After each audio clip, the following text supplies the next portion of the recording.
അലൈക്കും വറഹ്മത്തുള്ളാഹി വബറകാത്തു. അൽഹംദുലില്ലാ, അള്ളാഹുവിൻ്റെ അപാരമായ അനുഗ്രഹം കൊണ്ട് നാം എല്ലാവരും ഇന്നത്തെ പരിശുദ്ധമായ മഗ്‌രിബ് ബാങ്ക് നമ്മളിലേക്ക് സമാഗതമാകുന്നതോടുകൂടി ഇൻഷാ അല്ലാഹ് നമ്മൾ 23-ാം രാവിലേക്ക് പ്രവേശിക്കുകയാണ്. ലൈലത്തുൽ ഖദ്റിനെ ഒറ്റയെട്ട് രാവുകളിൽ പ്രതീക്ഷിക്കണം എന്ന് പറഞ്ഞ അപരിശുദ്ധമായ 23-ാം രാവ് നമ്മളിലേക്ക് സമാഗതമാവുകയാണ്. ഈ അവസരത്തിൽ എന്നോടാണെങ്കിലും നിങ്ങളോടാണെങ്കിലും ഓർമ്മപ്പെടുത്താനുള്ളത്, കുറച്ച് കാര്യങ്ങൾ നമ്മൾ ശ്രദ്ധിച്ചു കൊടുത്താൽ ഇൻഷാ അല്ലാഹ് ഒരു 7 കൂട്ടം കാര്യങ്ങൾ നമ്മൾ ശ്രദ്ധിച്ചു കൊടുത്താൽ തീർച്ചയായിട്ടും ഇപ്രാവശ്യത്തെ 2026 ലൈലത്തുൽ ഖദ്റിന്റെ പുണ്യം നമുക്ക് കരസ്ഥമാക്കാൻ സാധിക്കും. അതിൽ നമ്മൾ ഒന്നാമതായി ശ്രദ്ധിക്കേണ്ടത്, ജമാഅത്ത് നമ്മൾ പരമാവധി മുടങ്ങാതിരിക്കാൻ വേണ്ടി ശ്രമിക്കണം. മഗ്‌രിബും ഇശാവും പറ്റുകയാണെങ്കിൽ സുബഹി നമസ്കാരവും, ഈ 3 നമസ്കാരങ്ങൾ നമ്മൾ ജമാഅത്ത് മുടങ്ങാതിരിക്കാൻ വേണ്ടിയിട്ട് പരമാവധി ശ്രമിക്കണം.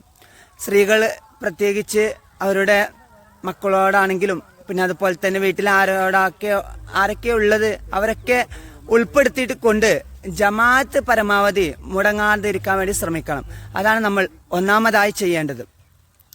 രണ്ടാമതായി നമ്മൾ ചെയ്യേണ്ടത്, ഇനിയുള്ള ആ ഒരു ദിനരാത്രങ്ങളിൽ തറാവി മുടങ്ങാതിരിക്കാൻ വേണ്ടി നമ്മൾ ശ്രമിക്കണം. തറാവിക്ക് ഒരുപാട് കൂലികൾ അല്ലാഹു സുബ്ഹാനഹു വ തആല ഓഫർ ചെയ്യുന്ന ഒരു നിമിഷമാണ് ഈ സമയം എന്ന് പറയുന്നത്. ഒരു സുന്നത്തിന് ഒരു ഫറലിന്റെ കൂലിയും ഒരു ഫറലിന് 70 ഫറലിന്റെ കൂലിയാണ്. അതുപോലെ തന്നെ മൂന്നാമതായി നമുക്ക് ഓർമ്മപ്പെടുത്താനുള്ളത്, വിരിപ്പറയിലേക്ക് നമ്മൾ ചെല്ലുന്ന സമയത്ത് ഒളോട് കൂടിയിട്ട് നമ്മൾ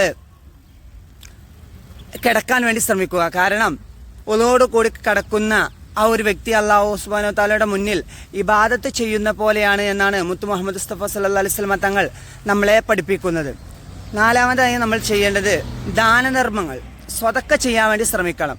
സ്വതക്ക ചെയ്യുന്നതിലൂടെ തീർച്ചയായിട്ടും നമുക്ക് ലൈലത്തുൽ ഖദ്റിന്റെ പുണ്യം നേടിയെടുക്കാൻ സാധിക്കും. അഞ്ചാമതായി പറയാനുള്ളത്, സൂറത്തുൽ ഖദ്റിന്റെ പാരായണമാണ്. സൂറത്തുൽ ഖദ്ർ നമ്മൾ പാരായണം ചെയ്യുന്നതിലൂടെ ഒരു റമളാന്റെ കൂലിയും, അത് നമ്മൾ തീർച്ചയായിട്ടും നോമ്പ് നോൽക്കുന്നതിലൂടെ റമളാന്റെ കൂലി നേടിയെടുക്കാൻ സാധിക്കും.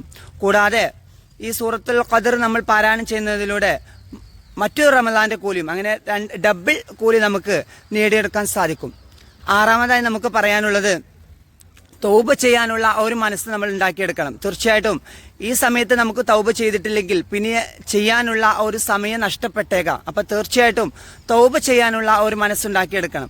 ഏഴാമതായി പറയാനുള്ളത്, ലൈലത്തുൽ ഖദ്ർ വരുന്ന ആ ഒരു സമയത്ത് നമ്മൾ പ്രാർത്ഥിക്കേണ്ടത്, അല്ലാഹുവേ ഈ പരിശുദ്ധമായ ലൈലത്തുൽ ഖദ്റിന്റെ പുണ്യം എല്ലാ ആളുകൾക്കും നീ വിതരണം ചെയ്യണേ, കൂടാതെ ഈ പാവപ്പെട്ടവനും നൽകണമെന്ന്